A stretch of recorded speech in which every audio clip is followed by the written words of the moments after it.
Vice President Mike Pence was in Jerusalem today, where he addressed the Israeli parliament and met with Prime Minister Benjamin Netanyahu. John Yang has more on the tensions sparked on the trip. Judy, we're joined now by Brian Bennett, White House correspondent for the Los Angeles Times. He's in Jerusalem with the vice president tonight. Brian, thanks for joining us. In his speech before the Israeli Knesset, the vice president said that the embassy was going to be moving to Jerusalem a little sooner than other people had expected. What effect is this having on the Trump administration's goal of jump-starting the peace talks? It's not going to help the peace talks. It's another irritant for the Palestinians, another reason for them not to want to come to the table. The State Department had been sort of soft-pedaling the announcement of deciding to recognize Jerusalem as the capital of Israel by saying, well, the embassy will take years to be moved because there's planning and funding and all these things that have to be worked out. Well, that didn't stand well with President Trump, and Vice President Mike Pence behind the scenes was advocating for a faster timeline, and they got it. Mike Pence announced today that they were going to move the embassy to Jerusalem before the end of 2019. And it's going to, they're doubling down on their support for Israel and the hardliners in Israel. And it's not going to bring the Palestinians to the negotiating table anytime soon. As a matter of fact, there was no meeting with the Palestinians today, and there was also a protest in the Knesset. Right. So Vice President Mike Pence came to Jerusalem and didn't meet with any Palestinians. The Palestinians wouldn't meet with him. And then when he gave the speech to the Knesset, there were Arab-Israeli members of the body that stood up and protested his speech and were roughly escorted out of the body.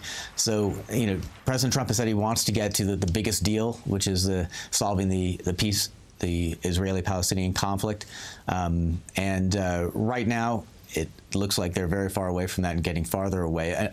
Another thing that they've done recently is decide to cut aid to Palestinian refugees and the U.S. contribution to Palestinian refugees. And that's another issue that didn't sit well with the Palestinians or with the Arab allies in the region. And he met with one of the strong Arab allies of the United States yesterday, King Abdullah in Jordan. And this also came up in those talks, didn't it?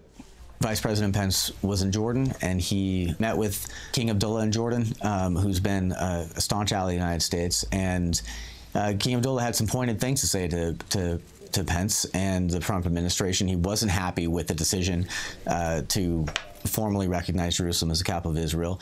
In fact, he said that for a year he had been telling the White House in person on trips to Washington that this was a bad idea. He had concerns about it, and he said that it wasn't going to help the peace process. And he also felt like moves like this have a direct impact on the stability inside Jordan, where there's a lot of Palestinian refugees. Also yesterday, the vice president was at a U.S. military base in Jordan, spoke to the troops, and I want to play a little soundbite from that speech. Despite bipartisan support for a budget resolution, a minority in the Senate has decided to play politics with military pay. But you deserve better. You and your families shouldn't have to worry for 1 minute about whether you're going to get paid as you serve in the uniform of the United States. So know this: your president, your vice president, and the American people are not going to put up with it. Brian, back here at home, this raised a few eyebrows. People were taken aback by really sort of a partisan line in a speech on a U.S. military base in a foreign country. Did the president, the vice presidents, the people traveling with the vice president have any response or reaction to that? Well, I mean, it's definitely unusual for a sitting vice president to stand in front of troops at a meet and greet and make political attacks and go after the opposition party in the way that Pence did. And I asked the vice president myself about that when we were asking him questions on that base. And he said that he felt very strongly that he was concerned about the troops who were on the front lines serving and had this cloud of uncertainty over their heads about whether their paychecks would come through in the next pay cycle, and he felt like it was important to raise that issue here. There's a tradition in the American presidency of leaving domestic politics at the water's edge when you leave the country, and when you go outside that you represent the country. And critics have argued that Pence has push that limit on this trip by bringing up the shutdown, government shutdown repeatedly.